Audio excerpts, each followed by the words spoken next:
बोलिए सदगुरु कबीर साहिब की जय। ज्ञान 34वां प्रकरण।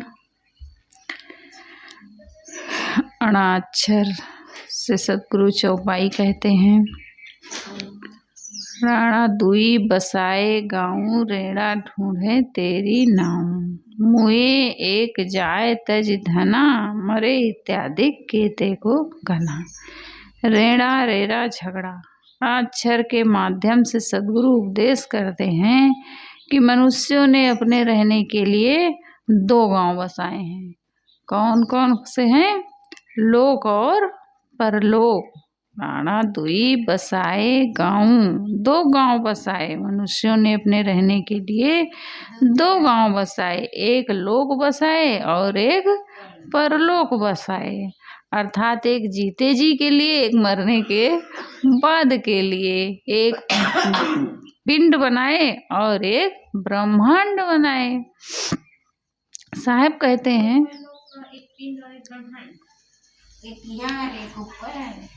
एक पिंड यानी शरीर और ब्रह्मांड यानी अलग। तो साहब कह रहे हैं कि तेरे समान पहले के लोग भी ब्रह्म एवं मोक्ष खोजने के झगड़े में पड़कर उसे ढूंढते रहे। हे मनुष्यों, तेरे समान पहले के लोग भी ब्रह्म एवं मोक्ष को खोजने के झगड़े में पड़कर उसे ढूंढते रहे। एक तो मर कर तथा उस धन को त्याग कर बिना पाए चले गए। एक तो मर कर तथा उस धन को त्याग कर बिना पाए चले गए, और दूसरे लोग उसी मृग तृष्णा की आशा करते हैं। अपने लक्ष्य को बाहर खोजने के भ्रम में बहुत से लोग मर गए। उनकी गणना कैसे की जाए? मुए एक जाए तज धना। एक तो मर कर उस धन को त्याग कर बिना पाए चले गए, और एक हैं उसी मृग तृष्णा की आशा करते हैं। मरे इत्यादि केते को गना। साहब कहते अपने लक्ष्य को खोजने के भ्रम में बहुत से लोग मर गए। उनकी गणना कैसे की जा सकती है? मनुष्यों ने कल्पना की कि पिंड में जीव है और ब्रह्मांड में ईश्वर है। लोक में जीव है और परलोक में ईश्वर है।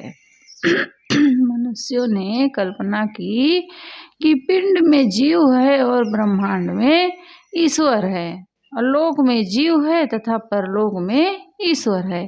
इस प्रकार लोगों ने जीव तथा ईश्वर के लिए दो गांव बसाए और जीवों से कहा कि तुम ब्रह्मांड एवं परलोक में ईश्वर को खोजो।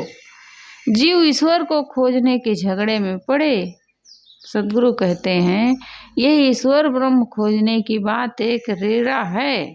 रेड़ा का अर्थ क्या होता है? झगड़ा। साहेब 112वें शब्द में इस झगड़े का विस्तृत वर्णन करके ब्रह्म, ईश्वर, राम, वेद, तीर्थ इत्यादि सबके संस्थापक एवं कल्पक जीव की सर्वोच्चता पर सदगुरु ने प्रकाश डाला है। सदगुरु कहते हैं कि जैसे तुम ईश्वर, ब्रह्म एवं मोक्ष को खोजने के झगड़े में पड़े हो, वैसे पहले के लोग भी पड़े थे। जैसे तुम ईश्वर, ब्रह्म एवं मोक्ष खोजने के झगड़े में पड़े हो, वैसे पहले के लोग भी पड़े थे। वे उसे बिना पाए मरकर चले गए हैं। ऐसे लोगों की संख्या बताना असंभव है। यहाँ सदगुरु ये बताना चाहते हैं कि सारे संसार में तो यही भ्रम है कि परमात्मा एवं मोक्ष बाहर से मिलता है। ये तो बिरले विवेकी होते हैं जिन्होंने बाहरी दौड़ छोड़कर अपने आप की तरफ देखा है और उसे अपने आप में पाया है। सब कुछ त्याग देने के बाद जो शुद्ध चेतन पद अवशेष रह जाता है, वही तो अपना परम स्वरूप, परम प्राप्तव्य एवं परम निधान है। सांख्य दर्शन के प्रणेता का सार मंतव्य बताते हुए ईश्वर कृष्ण ने ईसा पूर्व 200 कहते हैं कि इस प्रकार तत्व अभ्यास से न मैं क्रियावान हूँ, न मेरा भोक्तृत्व है और न मैं करता हूँ, ये भाव दृढ़ हो जाने पर कुछ बाकी नहीं रहता। इस प्रकार भ्रम दूर हो जाने से विशुद्ध केवल ज्ञान उत्पन्न होता है। लक्ष्य को पाना नहीं है, किंतु आज तक जो कुछ बाह्य वस्तुओं एवं नाम रूपों को अपना माना गया है, उन्हें छोड़ देना है। दृश्यों को छोड़ देने के बाद दृष्टा स्वयं चेतन मात्र रह जाता है, जो अपना स्वरूप है। ये बाहर खोजने का विषय नहीं है, किंतु सत्संग एवं पारक विवेक से समझने का विषय है। साहब कहते हैं कि जो तुम्हारा लक्ष्य है वो तुम्हारा स्वरूप ही है, उसको बाहर खोज करके नहीं पाओगे, क्योंकि बाहर जो खोजोगे, जो बाहर से मिलेगा वो विषय मिलेगा, माया मिलेगी। जिसको अपने स्वरूप को केवल सत्संग से विवेक के द्वारा परख कर सकते हो, तब परख से ही इसको समझ सकते हो, विवेक से इसको समझ सकते हो।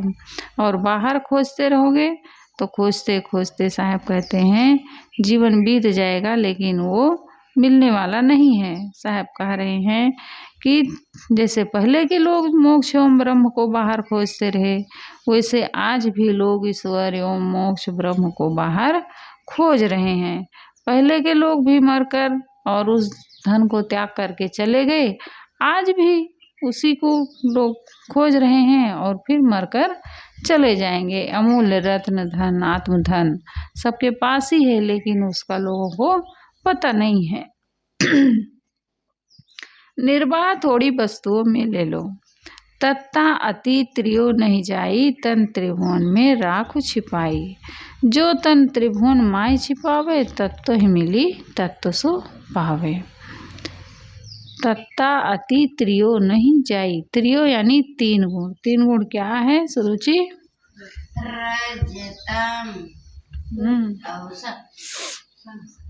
रजोगुण, तमोगुण और सतोगुण, ऐसे बताना चाहिए। र स तम, बस शॉर्टकट में। त्रिभुवन 3 गुण, राख छिपाई रक्षा करो, तत् यथार्थता सार चेतन। ताक्षर के माध्यम से सद्गुरु उपदेश करते हैं कि त्रिगुण माइक पदार्थों के उपभोग में अति मत करो। तत्ता अति त्रियो मत जाई। साहब कह रहे हैं ताक्षर के माध्यम से कि त्रिगुण माइक पदार्थों के उपभोग में अति मत करो। किसी भी चीज में अति नहीं करना चाहिए, ज्यादा अति सब जगह दुखदाई होती है, तो अति मत करो, किंतु उनसे केवल शरीर रक्षा करो। तन त्रिभुवन में राख छिपाई। जो साधक संसार के त्रिगुणात्मक माइक पदार्थों से केवल अनासक्ति पूर्वक शरीर रक्षा करता है, वह संसार से पार होकर और जीवन की यथार्थता में पहुंचकर स्वस्वरूप चेतन में स्थित होता है। जो तन त्रिभुवन माय छिपावे, तत्व ही मिली तत्व सो पावे। साहब कह रहे हैं कि जो साधक संसार के त्रिगुणात्मक माइक पदार्थों से केवल अनासक्ति पूर्वक शरीर रक्षा करता है, वह संसार से पार होकर और जीवन की यथार्थता में पहुंचकर तत्व ही मिली तत्व सो पावे, वह स्वस्वरूप चेतन तत्व में स्थित हो जाता है। सारा जड़ दृश्य त्रिगुणात्मक है। इन्हीं पदार्थों में से कुछ लेकर इनके द्वारा शरीर की रक्षा की जाती है। जिनमें विवेक और संयम नहीं है, वे इन पदार्थों के उपभोग में अतिक्रमण करते हैं। परिणाम में वे इंद्रिय लंपट बने वासना के शिकार होते हैं। ऐसे लोगों का कल्याण दूर हो जाता है। जब हमारा भाव शरीर रक्षा का न रहकर इंद्रिय स्वाद का हो जाता है, तब हम खाने पीने, पहनने, ओढ़ने, संग्रह परिग्रह सब में असंयत हो जाते हैं और यहाँ पर साधुत्व जो है वो छूट जाता है। जो हमारा एक साधना का एक नियम है वो छूट जाता है और जीवन का सच्चा सुख लूट जाता है। सद्गुरु कहते हैं कि यदि तुम कल्याण चाहते हो, जीवन में सच्चा सुख चाहते हो और सदा के लिए विश्रांति चाहते हो, तो संयम से रहो। जीवन निर्वाह के पदार्थों के उपभोग में अतिक्रमण मत करो। संसार से केवल उतने ही पदार्थ लो जितने में तुम्हारा जीवन निर्वाह हो जाए। इससे तुम्हारी साधना तो बनेगी ही, दूसरों को भी सुविधा होगी। जब तुम कम पदार्थों का उपभोग करोगे तो बचे हुए पदार्थ दूसरे के निर्वाह में काम आएंगे। ऐसे नहीं सोचना चाहिए कि इतना हम भोजन फेंक देंगे तो खराब हो जाएगा। जब हमारे शरीर के अनुकूल नहीं है तो कहीं डाल दो, कुत्ता खा लेगा, चींटी खा लेगी, कीड़े मकोड़े का, किसी का तो पेट उससे भरेगा। अभी नहीं जबरदस्ती हम उसको पेट में डाल लिए, ज़्यादा है तो खा लिए, ज़्यादा खाने से क्या होगा, कोई मतलब नहीं है शरीर में ज़्यादा अन्न डालने से। हम ज़्यादा डालें सड़ने गलना तो है और रोग दूसरी और रोग बनाएगा, दुनिया की बीमारी बनाएगा, तो अपने ही परेशान होंगे। ज़्यादा है थोड़ा से तो छोड़ दो, कोई ज़रूरी नहीं है कि उसको खा लें। अब कितने लोग वही सोचते हैं, ज़्यादा हो गया था खा लिए, कहाँ फेंकते, कैसे फेंकते, ऐसे सोचते हैं। लेकिन कहीं उसको डाल दो, कोई कुत्ता खा लेगा, बिल्ली खा लेगी, कीड़े मकोड़े खा लेंगे, चींटियाँ खा लेंगी। डाल देना चाहिए। उसको लालच करके अगर हम खाते हैं तो वो हमारे लिए नुकसानदायी हो जाता है शरीर के लिए, और फिर दूसरे का हक खा रहे हैं। उसी को कोई दूसरा खा लेता, लेकिन उसी को हम खा लिए तो उसका समझो कि हम हक भी खा लिए। अपना हक उतना ही है जितने में हमारा पेट भर जाए बस, तो हमारे शरीर का निर्वाह हो जाए, और जितना हमें चाहिए उतना ही हमें उपयोग करना चाहिए। उपभोग की वस्तुओं को अगर हम अधिक केवल लोभ बस लालच बस उपभोग करते हैं तो ये ठीक नहीं है। साधना हमारी साधना नहीं बन सकती है ऐसे में। साहब कह रहे हैं जिसने ममता मैथुन राग रंग तो पहले ही छोड़ दिए हैं, और अब खाने पीने पहनने ओढ़ने संग्रह परिग्रह में भी बहुत संयम कर लिया है, वो संसार से अनासक्त हो जाता है, उसका कल्याण पथ प्रशस्त हो जाता है। सद्गुरु कहते हैं तुम संसार से उतना ही लो जिससे सरल ढंग से तुम्हारा शरीर निर्वाह चल जाए। रजोगुणी वृत्ति वस्तुओं का जखीरा बटोरना चाहती है, और सतोगुणी वृत्ति थोड़े में गुजर लेना पसंद करती है। एक अफसर एक बार मिलने आए, उन्होंने बताया कि मैं 2 दिन के दौरे में गया था तो उसमें 18 जोड़े मोजे ले गया था। गुरुदेव जी के पास मिलने आए थे एक सज्जन, तो कहे कि मैं घूमने गया था, कितने दिन के लिए? 2 दिन के लिए, तो उसमें मैं 18 जोड़े मोजे ले गया था। एक सज्जन ने बताया था कि मेरे पहनने के 65 शर्ट हैं, 65 शर्ट हैं। अब ये सब दिमाग ही खराब करने वाली बात तो है, और क्या है। कोई बता रहे थे कि मैं अगर के 25 साल तक कपड़े ना खरीदूं तब तक के लिए हमारे पास 25 साल के साल तो बता रहे थे गुरुजी एक बार, तब तक के लिए मेरे पास कपड़े हैं, ना खरीदें तो इतना खरीद के रख लिए हैं। और सड़े गले का क्या होगा, कोई मतलब नहीं है। फालतू दुनिया के कई लोग होते हैं बिना अनर्थक चीज़ें खरीद खरीद के धरते जाते हैं, उसको धरे फालतू पैसा फंसा के उसी को कहीं और लगा देते सत्कर्म में, उससे कोई काम होता। क्या जरूरत है बिना मतलब के धरे हैं, 4-4 6-6 स्वेटर खरीद के, मोजे खरीद के, जूता खरीद के धरे रहो बस, लो बस, और उसको बस उसकी व्यवस्था करते रहो, झाड़ते पोंछते रहो, धरते उठाते रहो, यहाँ से वहाँ धूप दिखाते रहो बस। और क्या करेंगे, कितना पहनेंगे, 1-2 में ही बढ़िया आराम से जीवन गुजर हो जाता है, तो ज़्यादा और क्या ज़रूरत है बटोर के रखने की। बस उसी के व्यवस्था में लगे रहते हैं, इधर झाड़ेंगे, उधर पोंछेंगे, उधर सुखाएंगे, धरेंगे, बीच बीच वही करना पड़ता है क्योंकि अब खराब हो रहा है। ना उसको लालच बस किसी को दे पाते हैं लोग, बस कि दे दें किसी को। उसको जो हो हमारे पास उसको निकालते रहना चाहिए, ज़्यादा संग्रह करके नहीं रखे रहना चाहिए। ज़्यादा संग्रह करके रखेंगे अपना ही दिमाग खराब करेंगे, और क्या करेंगे। साहब कहते हैं कुछ लोग भोजन में कई प्रकार की सब्जियां, चटनी, अचार, मुरब्बे, मिठाइयाँ, खाने की बहुत प्रकार की चीज़ें रोज पसंद करते हैं।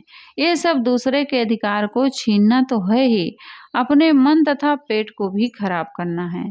स्वादासक्त आदमी साधना में सफल नहीं हो सकता। एक सब्जी तथा सादी रोटी काफ़ी है। एक ही सब्जी और सादी रोटी काफ़ी है, बहुत हुआ तो दाल भात भी ठीक है। कुछ साधक कहलाने वाले लोग भी मिर्च मसालेदार तरकारी के लिए कुर्बान रहते हैं। ऐसे लोग मन पर कैसे विजय कर सकते हैं। भोजन तो भूख रोग की एक दवाई है, उसे दवाई की तरह ही खाओ।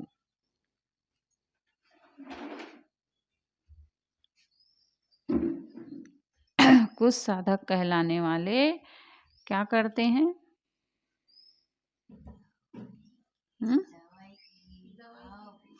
मिर्च मसालेदार तरकारी खाने के लिए कुर्बान रहते हैं। अगर ना पड़ा मिर्चा मसाला तो उनको भोजन में कोई स्वाद नहीं आता है। ऐसे नहीं है कि जैसे जब मिल गया तैसे खा लें। चटनी चाहिए, अचार चाहिए और उसके साथ तरकारी चाहिए, थोड़ी सी भुजिया। भुजिया नहीं खाते हैं, बढ़िया केवल तेल में सेंक करके वो बनना चाहिए, केवल तेल तेल में, तब मज़ा आता है खाने में। साहब कहते हैं ऐसे लोग मन पर कैसे विजय पा सकते हैं। भोजन केवल भूख एक प्रकार की रोग है और इस रोग की भोजन एक दवाई है। इसे दवाई की तरह खाओ। भोगों का त्यागी तथा सादा एवं स्वल्प वस्तुएं जीवन निर्वाह में लेने वाला चारों तरफ से अनासक्त साधक साधन और बोध भाव में शीघ्र ही स्थित हो जाता है। जो भोगों का त्यागी होता है, सादा एवं स्वल्प वस्तुएं जीवन में निर्वाह लेता है, खाने में संयम, पीने में संयम, देखने में संयम, पहनने ओढ़ने में संयम, सादा स्वल्प जिसका जीवन निर्वाह रहता है और वो चारों तरफ से अनासक्त होता है। और अनासक्त व्यक्ति जल्दी ही बोध भाव में स्थित हो जाता है, जल्दी ही उसको अपने स्वरूप में स्थिति हो जाती है। कहने का मतलब उसके जीवन में शांति बनी रहती है। सदगुरु कहते हैं तत्व ही मिली तत्व सो पावे। तत्व का अर्थ होता है यथार्थ मूल सार। तत्व का अर्थ जड़ तत्व ही नहीं किंतु चेतन तत्व भी है। तत्व का अर्थ जड़ तत्व ही नहीं किंतु चेतन तत्व है। साखी प्रकरण में सदगुरु ने कहा है, जो चाहो निज तत्व को तो शब्द ही ले हूँ परख। यदि अपने निज तत्व को चाहते हो तो शब्दों की परख करो। कौन से शब्दों की परख करो?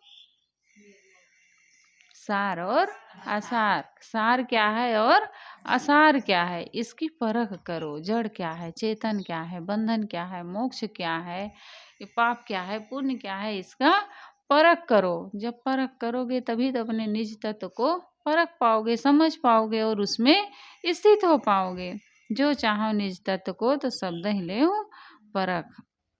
किसने नंबर की साखी है? अब बीजक खोलेंगे, नहीं है याद। बीजक खोल के देखे तब पता चला। ये निज तत्व अपना चेतन स्वरूप है। संसार से अनासक्त साधक अपने चेतन स्वरूप के बोध को पाकर उसमें स्थित हो जाता है। यही जीवन की सबसे बड़ी ऊंचाई है, यही जीवन का लक्ष्य है। तत्व ही मिली तत्व सो पावे, बहुत बड़ा महत्वपूर्ण वचन है ये। तत्व ही मिली तत्व सो पावे। तो साहब कह रहे हैं तत्ता आती त्रियो नहीं जाई, तन त्रिभुवन में राख छिपाई। साहब कहते हैं ताक्षर के माध्यम से कि जो त्रिगुण माइक पदार्थ हैं, जो जितने भी माइक पदार्थ हैं, उनके उपभोग करने में अति मत करो। खाने में, पीने में, देखने में, सुनने में, सब में संयम पूर्वक जीवन निर्वाह लो। केवल शरीर रक्षा के लिए उनका उपभोग करो। ये नहीं कि उनको हम दिखावा के लिए और लोभ बस मोह बस उनका उपभोग हम करते हैं तो हमारे लिए नुकसानदायी बन जाते हैं। हम उनसे अपना कल्याण नहीं कर सकते। हमारा मन और चंचल होगा। जितना ही अधिक संग्रह करते जाएंगे, जितना ही अधिक उपभोग करते जाएंगे, उतना ही हमारे भीतर उनके प्रति आसक्ति बनती जाएगी और हम अपना उद्धार, अपना कल्याण नहीं कर पाएंगे, क्योंकि मन उन्हीं चीज़ों में फिर उलझता जाएगा। तो साहब कहते हैं अति मत करो, उपभोग करो, लेकिन उनको केवल शरीर रक्षा के लिए उपभोग करो, अति मत करो। जो साधक संसार के माइक पदार्थों से केवल अनासक्ति पूर्वक शरीर रक्षा करता है, वो संसार से पार हो जाता है और जीवन की यथार्थता में पहुंचकर अपने चेतन स्वरूप में स्थित हो जाता है। तत्व ही मिली तत्व सो पावे। धैर्य द्वारा अथाह वासनाओं से पार होना होता है। थथा अति अथाह था हो नहीं जाई, ई थिर ऊ थिर नाहि रहाई। थोरे थोरे थिर हो भाई, बिन थम भेजस मंदिर थमाई। ई लोक या खानी जाल, ऊ परलोक या बाड़ी जाल। ई थिर ऊ थिर, ई यानी क्या है? ई लोक, लोक अभी आगे पढ़े नहीं। रणा दुई बसाए गाँव, लोगों ने 2 गांव बसाए। कौन कौन से? लोक और परलोक। वैसे यहाँ पर ई थिर यानी खानी जाल यानी लोक, और परलोक यानी बाणी जाल। तथा अति अथा था हो नहीं चाहिए। था अक्षर के माध्यम से सदगुरु उपदेश करते हैं कि वासनाओं का सागर अत्यंत अथाह है। तथा अति अथाह, वासनाओं का जो सागर है वो क्या है? अथाह है। था हो नहीं चाहिए, उसका था लगा पाना असंभव है। तथा अति अथाह था हो नहीं चाहिए। साहेब उपदेश कर रहे हैं था अक्षर के माध्यम से, वासनाओं का सागर अत्यंत अथाह है, था हो नहीं चाहिए, उसकी था लगा पाना असंभव है। ई थिर, लोक और परलोक तथा खानी और वाणी जाल की वासनाओं में पड़े हुए जीव कभी स्थिर नहीं होते। ई थिर ऊ थिर ना ही रहाई। लोक और परलोक, खानी तथा वाणी जाल की वासनाओं में पड़े हुए जीव कभी स्थिर नहीं रहते। थोरे थोरे थिर हूँ भाई, बिन थम्भे जस मंदिर थमाई। साहब कहते हैं भाई, विवेक साधना द्वारा धीरे धीरे उसी प्रकार तुम्हें शांति मिल जाएगी। कैसे? बिन थम्भे जस मंदिर थमाई, जैसे बिना स्तंभ दिए डांटों से धीरे धीरे मंदिर की छत खड़ी हो जाती है। बीच में कोई स्तंभ नहीं देते हैं, लेकिन धीरे धीरे उसको ढाल के गोल गुंबद बना देते हैं उसके ऊपर। तो साहब कह रहे हैं, अगर तुम विवेक साधना द्वारा धीरे धीरे साधना करते हो तो तुम्हें शांति मिल जाएगी। कैसे मिलेगी? जैसे बिना स्तंभ दिए डांटों से धीरे धीरे मंदिर की छत खड़ी हो जाती है। मनुष्य के मन में वासनाओं तथा इच्छाओं का विशाल और अथाह सागर है। मनुष्य की जिंदगी बीत जाती है, परंतु वह अपनी इच्छाओं की था नहीं पाता है। इच्छाओं में पड़कर उनकी था है भी नहीं। इच्छाओं में पड़कर उसकी था है भी नहीं, क्योंकि इच्छाएं तो इतनी प्रबल होती जाती हैं कि एक के बाद एक इच्छाएं खड़ी होती जाती हैं और आदमी उन्हीं में दौड़ता जाता है। तो साहब कह रहे हैं कि मनुष्य के मन में वासनाओं का और इच्छाओं का विशाल अथाह सागर भरा है। पूरी जिंदगी बीत जाती है, परंतु इच्छाओं की था नहीं पाता है। ई थिर ऊ थिर ना ही रहाई। ई और ऊ, लोक और परलोक अथवा खानी बाणी का पसारा। संस्कृत के पंडित लोक परलोक को इह अमूत्र कहते हैं। कबीर साहब हिंदी में अपना वक्तव्य देते हैं, इसलिए वो इह अमूत्र को ईऊ कह देते हैं। तो क्या आश्चर्य है, ई यहाँ लोक तथा अमूत्र वहाँ परलोक। इसी प्रकार ई यहाँ लोक तथा ऊ वहाँ परलोक।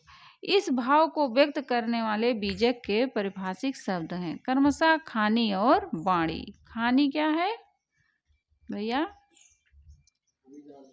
खानी जाल क्या है?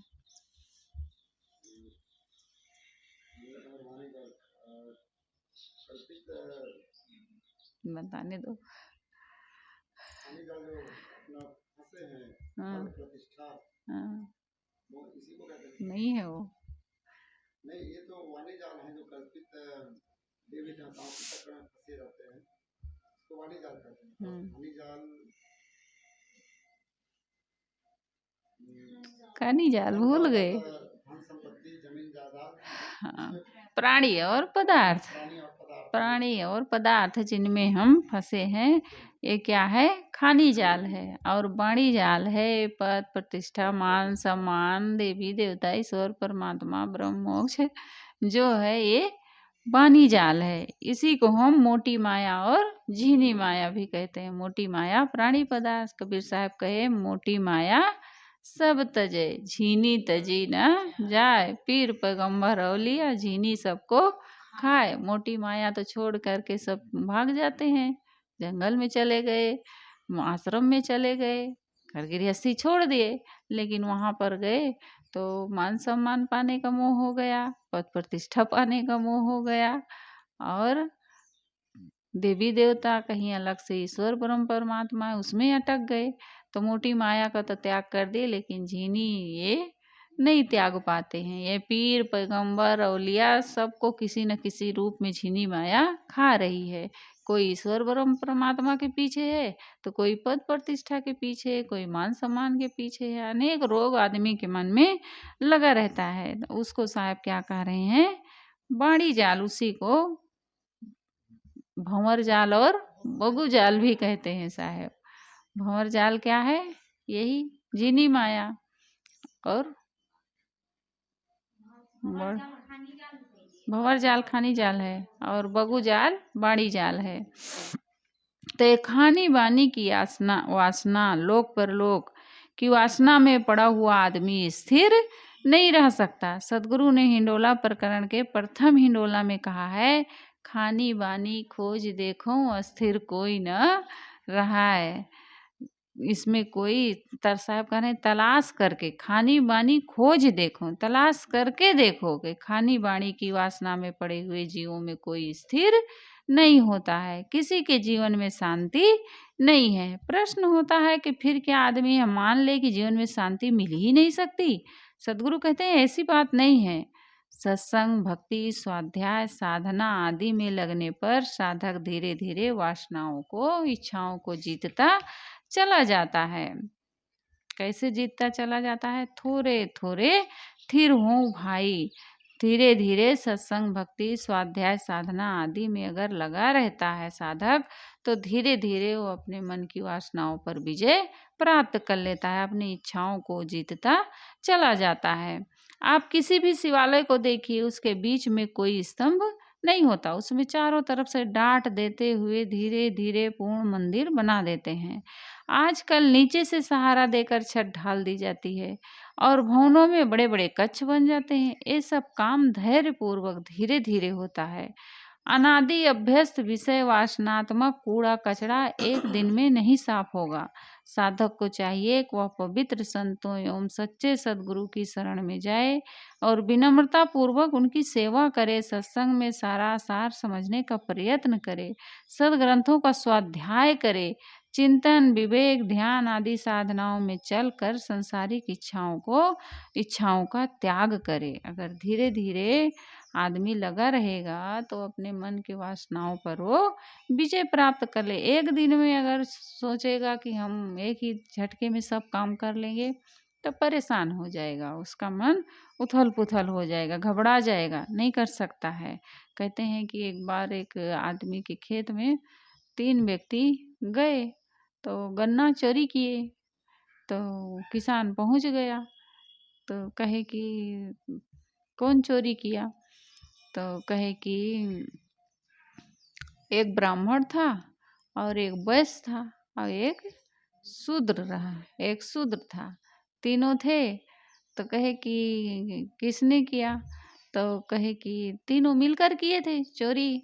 तो उसने सोचा ये 3 है, किसान सोचा ये 3 है और मैं अकेला हूँ, ये तो हमें अब इनसे अगर लड़ना चाहूँगा तो हमें मार देंगे एक ही बार में, क्योंकि ये 3 है, मैं जीत नहीं पाऊँगा। तो पहले सोचा कि ये शूद्र को पहले कहते हैं।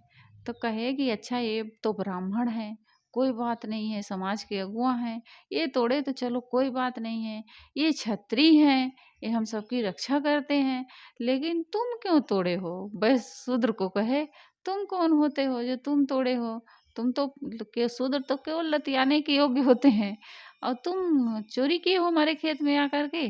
पहले शूद्र को मारा और वो भाग गया, उसको मारा। फिर छत्री से कहा कि तुम छत्री हो, सबकी रक्षा करना चाहिए, तो ये तो ब्राह्मण है, कोई बात नहीं है, इनको तो हमें दान करना चाहिए, लेकिन तुम क्यों तोड़े हो? तुम छत्री हो करके सबकी तुम्हें रक्षा करनी चाहिए, तो तुम ही हानि पहुंचा रहे हो। उनको भी मारा। फिर तीसरी बार में कहा, ब्राह्मण हो, आपको चोरी करना चाहिए, आपको चोरी करना शोभा देता है, उनको भी मारा। तो अगर एक ही बार में तीनों जन से लड़ता तो नहीं लड़ पाता, हार जाता, लेकिन एक एक से लड़ा, एक एक को मारा तो जीत गया। ऐसे ही हमारे भीतर के विकार ही हैं, अनादि काल से जमे हैं, बलवान बने हुए हैं, बार बार हम उनसे हार जाते हैं, उन पर विजय नहीं प्राप्त कर पाते हैं, बार बार सोचते हैं कि चलो सत्संग में चलते हैं, लेकिन जो आदत है वो हमें खींच लेती है और थोड़ा देर सो लेते हैं। अरे आज नहीं जाएंगे सत्संग में तो क्या होगा, ऐसे बलवान बनी है आदतें ना, नदी काल के अभ्यस्त हैं हम, तो वो आदतें हमें फिर से खींच लेती हैं, फिर से खींच लेती हैं, समय से हमें अपना काम नहीं करने देती हैं, हम हार जाते हैं, उनसे बार बार हार जाते हैं। लेकिन अगर धीरे धीरे साधक लगा रहता है साधना में, धीरे धीरे अपने मन इंद्रियों पर वो विजय प्राप्त कर लेता है और एक दिन वो महान आत्मा बन जाता है, अपने आप को ऊंचाई पर उठा लेता है, ऊपर उठ जाता है। और अगर उन्हीं आदतों के खींचने पर धीरे धीरे वो खिंचाता जाता है, तो धीरे धीरे वो आदतें हमें एकदम नीचे ले जा करके खींच के पहुंचा देती हैं और हम फिर पाताल में सरक जाते हैं, चले जाते हैं और अपनी हानि कर लेते हैं। तो साहब कह रहे हैं कि सत्संग में सार असार समझने का प्रयत्न करना चाहिए, सदग्रंथों का स्वाध्याय करें, चिंतन करें, विवेक करें, ध्यान साधना द्वारा चलकर सांसारिक इच्छाओं को त्याग कर देना चाहिए। अज्ञान दशा में जो वासनाएं अथाह लगती हैं, पूर्ण ज्ञान उदय हो जाने पर वो एकदम सूख जाती हैं। जब तक अज्ञान रहता है, अबोध रहता है, तब तक आदमी उसको नहीं छोड़ पाता है और लगता है कि अरे इतना अथाह है, मैं कैसे कर पाऊंगा। लेकिन जब पूर्ण ज्ञान उदय हो जाता है तो वे वासनाएं अपने आप धीरे धीरे सूख जाती हैं। साधना में चलते चलते विवेक द्वारा जब साधक विषयों से सर्वथा अनासक्त होकर स्वरूप ज्ञान में स्थित हो जाता है, तब उसकी सांसारिक वासनाएं समाप्त हो जाती हैं। अज्ञान दशा में जिन वासनाओं की था नहीं मिलती, पूर्ण ज्ञान दशा में उनका चिन्ह भी नहीं रहता। जब तक लोग बीड़ी तंबाकू पीते रहते हैं, उनको छोड़ नहीं सकते हैं, उनके बिना रह नहीं सकते, जी नहीं सकते। लेकिन जब उनको पूर्ण पक्का निश्चय हो जाता है अपने मन में, नहीं ये गलत है, हमें नहीं पीना है, तो उसकी याद भी नहीं करते हैं, छोड़ देते हैं, फिर उसकी याद भी नहीं करते हैं। ऐसे कोई भी चीजें हैं। तो अज्ञान दशा में जिन वासनाओं की था नहीं मिलती, पूर्ण ज्ञान दशा में उनका चिन्ह भी नहीं मिलता। पूर्ण स्वरूप ज्ञान का प्रकाश ऐसा है जिसके सामने अंधकार वासनाओं का टिकना असंभव है, परंतु साधक की यह अवस्था तभी आती है जब वह न उकताए हुए मन से धैर्य पूर्वक दीर्घ काल तक एक बद्ध साधना करता चलता है। वो हम सोचे एक ही दिन ध्यान में बैठे या 7 दिन शिविर में गए, ध्यान में बैठे और मन वहाँ एकाग्र नहीं हुआ, तो मन एकाग्र नहीं हो सकता है, ऐसा हम मान लेते हैं। लेकिन अगर धीरे धीरे हम करते जाते हैं तो अपने मन पर हम विजय पाते जाते हैं। धीरे धीरे हमारे मन की वृत्तियाँ सूक्ष्म होती जाती हैं और हमारा मन एकाग्रता में सध जाता है और हम ध्यान में हम जल्दी पहुँच जाते हैं। साहब कह रहे हैं ये सब उगताए हुए मन से नहीं होगा कि एक बार में बस हम छलांग लगाए और लक्ष्य को अपने प्राप्त कर लिए। धीरे धीरे साधना करते हुए धैर्य पूर्वक दीर्घ काल तक एक बद्ध अगर लगे रहेंगे, साधना करते चलेंगे, तो हम लोग भी एक दिन अपने उस लक्ष्य को प्राप्त कर देंगे। तो साहब कह रहे हैं तथा तथा अति था हो नहीं जाई, इथिर उथिर ना ही रहाई। वासनाओं का सागर अत्यंत अथाह है, था हो नहीं जाई, उसका था लगा पाना असंभव है। तो इथिर उथिर ना ही रहाई। लोक और परलोक, खाने और वाणी जाल की वासनाओं में पड़े हुए जीव कभी स्थिर नहीं होते हैं, थिर ना ही रहाई, कभी स्थिर नहीं होते हैं। थोड़े थोड़े थिर हो भाई, बिन थम्भे जस मंदिर थमाई। विवेक साधना द्वारा धीरे धीरे उसी प्रकार शांति मिल जाएगी जैसे बिना स्तंभ दिए डांटों से धीरे धीरे मंदिर की छत खड़ी हो जाती है। बोलिए सद्गुरुदेव की जय। वंदन है गुरुदेव तुम, वंदन है गुरुदेव। काल जाल के फंदा भारी, काल जाल के फंदा भारी परख लखाय हुए तुमको परख लखाय हुए तुम है गुरुदेव वंदन है गुरुदेव तुमको वंदन है गुरुदेव वेद शास्त्र सब खोजते हारे वेद शास्त्र सब खोजते हारे मर्म न जानत केव तुम मर्म न जानत केव तुमको वंदन है गुरुदेव वंदन है गुरुदेव तुम वंदन है गुरुदेव गुरु समान और को दाता गुरु समान और को दाता ताकि करिए सेव तुमको ताकि करिए सेव तुमको वंदन है गुरुदेव वंदन है गुरुदेव तुमको वंदन है गुरुदेव साहिब कबीर अभय पद साहिब कबीर अभय पद दाता पूरण परख समेव तुम पूरण परख समेव तुम वंदन है गुरुदेव वंदन है गुरुदेव तुमको वंदन है